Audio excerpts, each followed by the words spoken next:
So, I'm going to be reading Death on the Nile, only part of the first chapter by Agatha Christie. I will be reading and thinking aloud and sharing my thinking with you.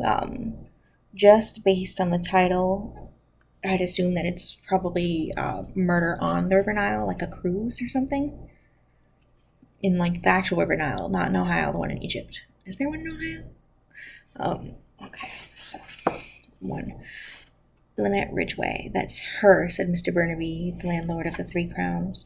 He nudged his companions. Is it like a good that's her, or is it a bad that's her? Like, does he think she's a criminal, or is it like a, ooh, that's her, kind of that's her? The two men stared with round, bucolic eyes and slightly open mouths. What does bucolic mean? A big scarlet Rolls Royce had just stepped in front of the local post office. I think it is a good that's her. A girl jumped out, a girl without a hat, wearing a frock that looked, but only looked, simple. Italicized look, so that's fancy. A girl with golden hair and straight autocratic features, a girl with a lovely shape, a girl such as was seldom seen in Mountain Underwood. With a quick, imperative step, she passed into the post office. That's her, said Mr. Burnaby again. And he went on in a low, odd voice. Millions she's got, going to spend thousands on the place. Swimming pools there's going to be, and Italian gardens, and a ballroom, and half of the house pulled down and rebuilt. She'll bring money into the town, said his friend. He was a lean, seedy-looking man. His tone was envious and grudging. Ooh, he jealous. But Burnaby's excited. Mr. Burnaby agreed. Yes, it's a great thing for Mountain Underwood.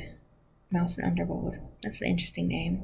A great thing it is. Mr. Burnaby was complacent about it. Make us all up proper, he added. Bit of difference from Sir George, said the other. It was the 'orses did for him, said Mr.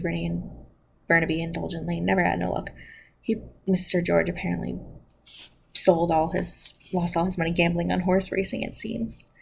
What did he get for the place? A cool 60,000, so I've heard. Oh, he had to sell the house because he's lost all his money. That sucks for George.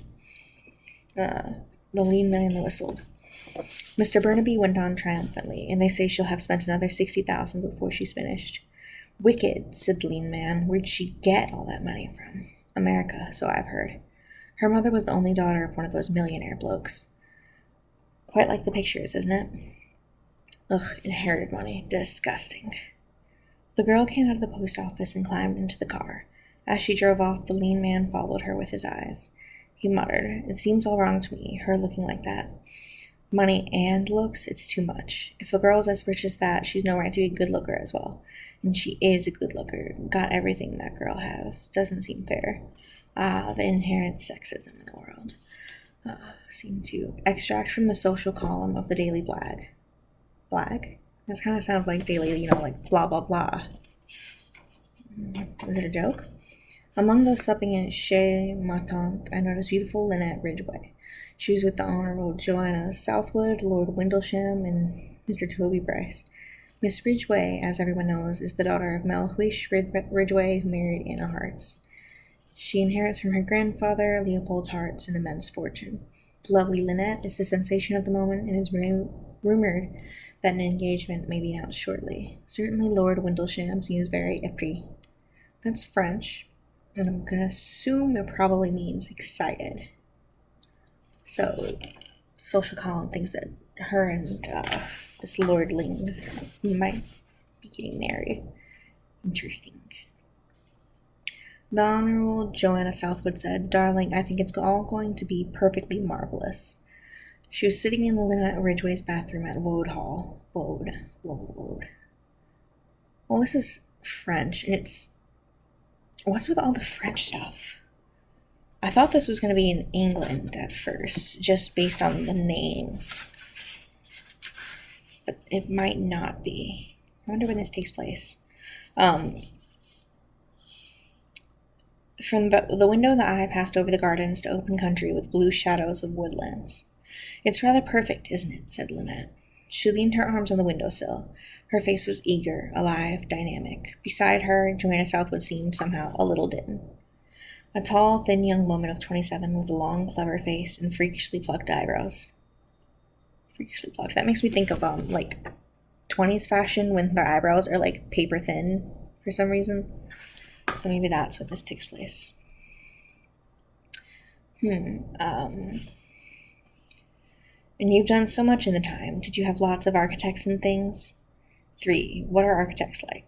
I don't think I've ever seen any. Do architects have like a archetype? Funny, archetype. They were all right. I found them rather unpractical sometimes. Darling, you soon put that right. You are the most practical creature. Darling, Joanna picked up a string of pearls from the dressing table. The odds on her stealing it. I suppose these are real, aren't they, Lynette? Of course. I know it's of course to you, my sweet, but it wouldn't be to most people. Heavily cultured or even Woolworth. Darling, they really are incredible, so exquisitely match.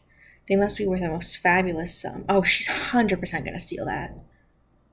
This is a murder novel. I think it's Lynette who's gonna get murdered. Rather vulgar, you think? No, not at all. Just pure beauty. What are they worth? About 50,000. What a lovely lot of money. Aren't you afraid of having them stolen? No, I always wear them, and anyway they're insured. Let me wear them till dinner time, will you, darling? It would give me such a thrill. Lynette laughed. Maybe it's Joanna who's going to get murdered, because they wanted the necklace. Because there's just a lot of emphasis being put on this necklace right now. So maybe they were gonna go for Lynette, thinking they're gonna kill Joanna, thinking it was Lynette because they know Lynette wears the necklace all the time. Ooh, or maybe it's gonna be like a bait and switch, where like they want to kill Lynette, but they kill Joanna, and Lynette knows that they're gonna kill her, so she lets her wear it, and then she goes and leaves so that she survives, and people think she's dead. That'd be cool. Lynette laughed. Of course, if you like. You know, Lynette, I really do envy you. You've simply got everything. Here you are at 20, your own mistress with any amount of money, looks, superb health. You've even got brains. When are you 21? Next June. I shall have a grand coming-of-age party in London. Coming of age? Okay, so this is definitely probably around the 20s, based on the eyebrows and the coming-of-age parties thing.